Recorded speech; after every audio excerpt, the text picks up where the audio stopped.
Looking forward to this segment, and you guys are looking forward to this segment. It's bringing the great Allan Bell from CBS Sportsline. Talk a little gambling, a little betting that's going on this weekend. Allan, how are you, man? Big Joe, I'm fantastic, and I think you're right. I look forward to I-65 at Trinity Lane on Mars 400 years from now being backed up. You're exactly right. If they name a road on Mars Trinity Lane, and there's only 4 people on Mars, I guarantee you there'll be a backup on that road up there. You're exactly right. As always, hey, first of all, before we look forward, let's look back. Great job last week. I mean, my intern and a few other people took your advice and won big. We need to give you some sort of commission. You know what? I'll never turn that down ever. One thing to note from last week, we spoke on the show that really, if you kind of look, in the playoffs, generally teams that win the game end up covering the spread as well. And what happens last week? All 6 teams that won covered the spread as well. Amazing. That's absolutely amazing. It's funny. People are like, Super Card Wild Weekend. That sucked. It was no fun. I'm thinking, look, more football, more gambling opportunities. I'm not complaining. No, not at all. Like, you could line up as many football games, as many bowl games as possible. I'm watching it, right? Like when they put up the I-65 at Trinity Lane Bowl, I'm watching that bowl game. Yeah.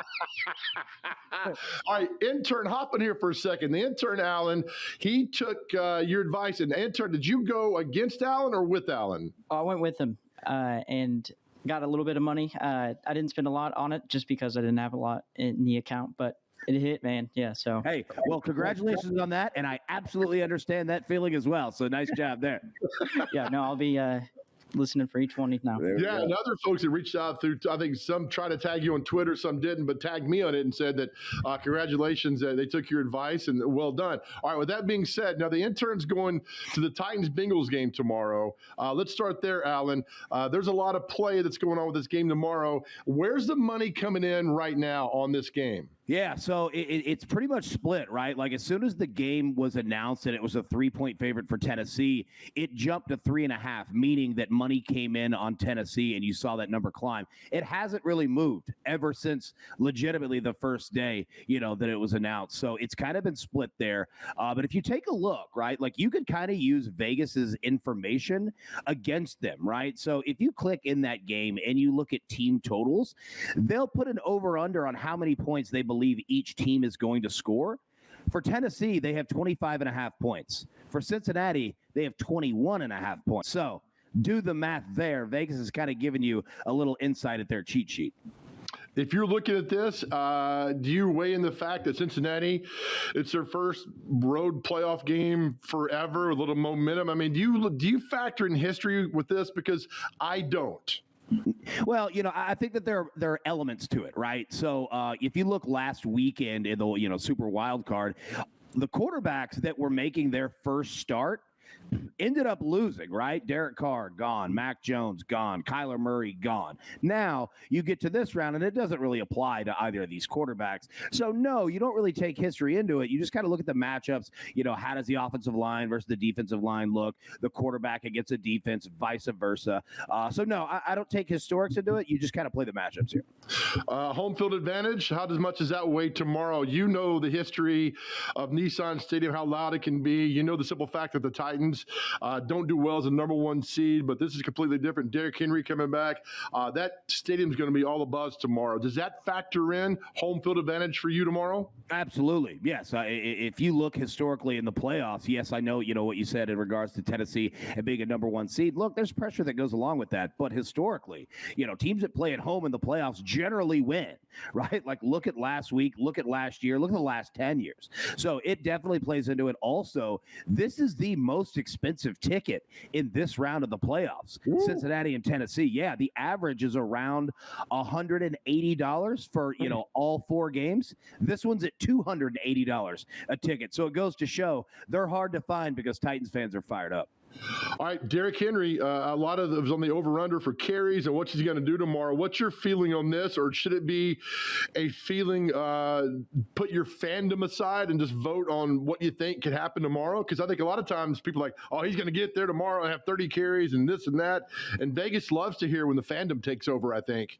Oh, they absolutely love it. They love when anybody's betting with their heart instead of their brain, right? Now, now here's the hard part. Derrick Henry is so good and so talented that we legitimately don't know what he's going to do. I mean, he could go out and have his normal 200-yard game, and it wouldn't surprise anybody. However, if you take a look at the Los Angeles Rams, they've got a running back named Cam Akers who came back 2 weeks ago, right? And he only had around 30 yards. But the game after what we saw this previous weekend, he started to look like himself again. So it might take a game for Derrick Henry to be quote-unquote Derrick Henry.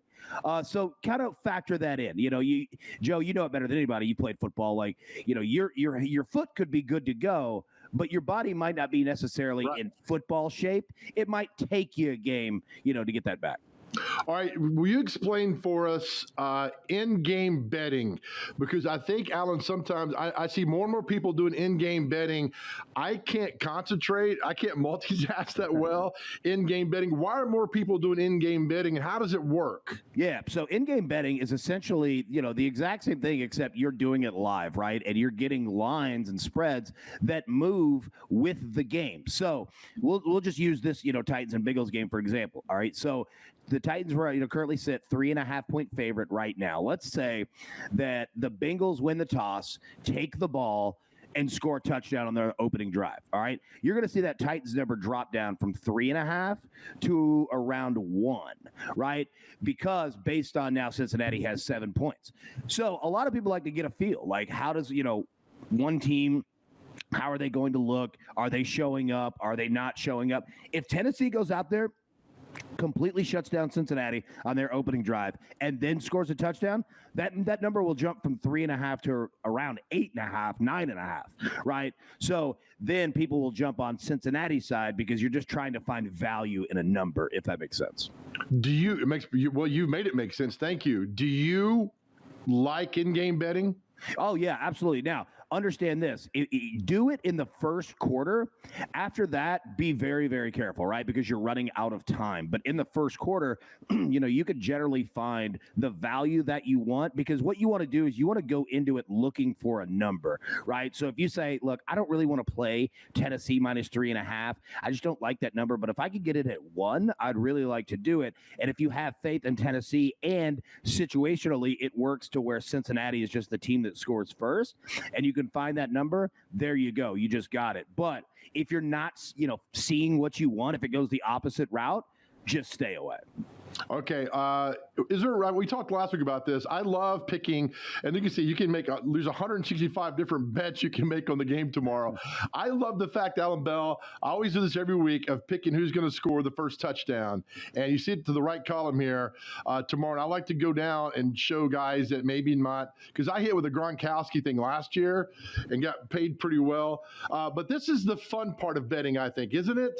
Oh, yeah, absolutely. It's exciting, right? Because you have to have some intelligence in terms of how the team, is going to score and finding value with it. But it's also, hey, you don't know what could happen, right? Like the Titans defense could score first. They could have a pick six on Joe Burrow on the, first play of the game. But what you do is you try to bet smart, but also, kind of outthink the book. So if you scroll up here, right, like I would take Ryan Tannehill at plus 1,600, because we know that, in the red zone, the defense is going to key up on Derrick Henry or Deontay Foreman. They're going to key up on A.J. Brown or Julio Jones. Well, Ryan Tannehill can run the ball too. Yeah. And in the second half of the season, he actually did it a lot in the red zone, right? So you could find little tendencies there. And if you find value, man, you can make a nice little chunk of change. Man, how fun is your job, Allan? I enjoy it. Like, you just get to talk football and look at football and just think of different scenarios and how you can make money off of it. Literally blessed beyond belief. So, like, on the first touchdown, like this Trenton Irwin guy, I've never heard of this guy, plus 10,000. I mean, you put $50 down, there's your Hawaii vacation. Yeah, yeah, you really have it. Look, there's one person who sent me a photo of their bet slip. Okay, they put $50 down on Georgia to win the national championship and the Titans to win the Super Bowl. Okay, in a parlay. They've already got the Georgia part down. If the Titans win the Super Bowl, they just turn $50 into $75,000. Like, Crazy stuff. Like, who would have thought that? And they placed it back in August. So it just goes to show, you're right. Like, you can find crazy value in some of these bets. I love that. And I love what you said earlier. We talked last week.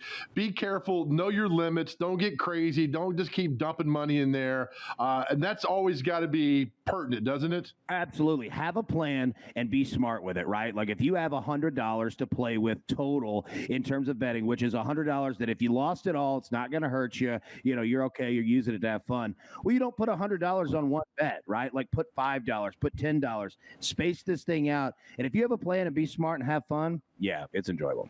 Okay, let me ask you this. Who do you like we'll just do Saturday's games. Who do you like to start Bengals and Titans? Yeah, I like the Titans. I think that the Titans are overall a better team. I think that, offensively, defensively, like they're just going to be too much for Cincinnati. And I kind of think, all the celebrating and the videos that came out last week of the Bengals winning their first, playoff game since the 80s, it's tough to do that twice, right? And Tennessee's been sitting here, prepping, ready to go. So, yeah, give me Tennessee in the first game. I love it. 49ers, Packers, of course, 49ers have been road dogs. They've been doing really well. But going to Green Bay, playing in mid-January when it's 10 degrees, that's not fun. No, it's not fun. And I tell you what, right now in Green Bay, it's -7 degrees. That's how cold. Yeah, that's how cold this game is. And I'll give you a little nugget here, all right? So you see the over-under sitting at 47.5. For anybody who doesn't know, that's essentially how many points both teams will score combined.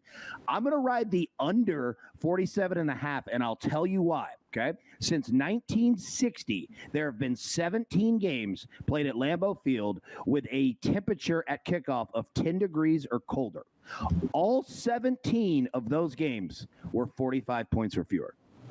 Woo! Allan Bell, that's awesome. Yes, sir.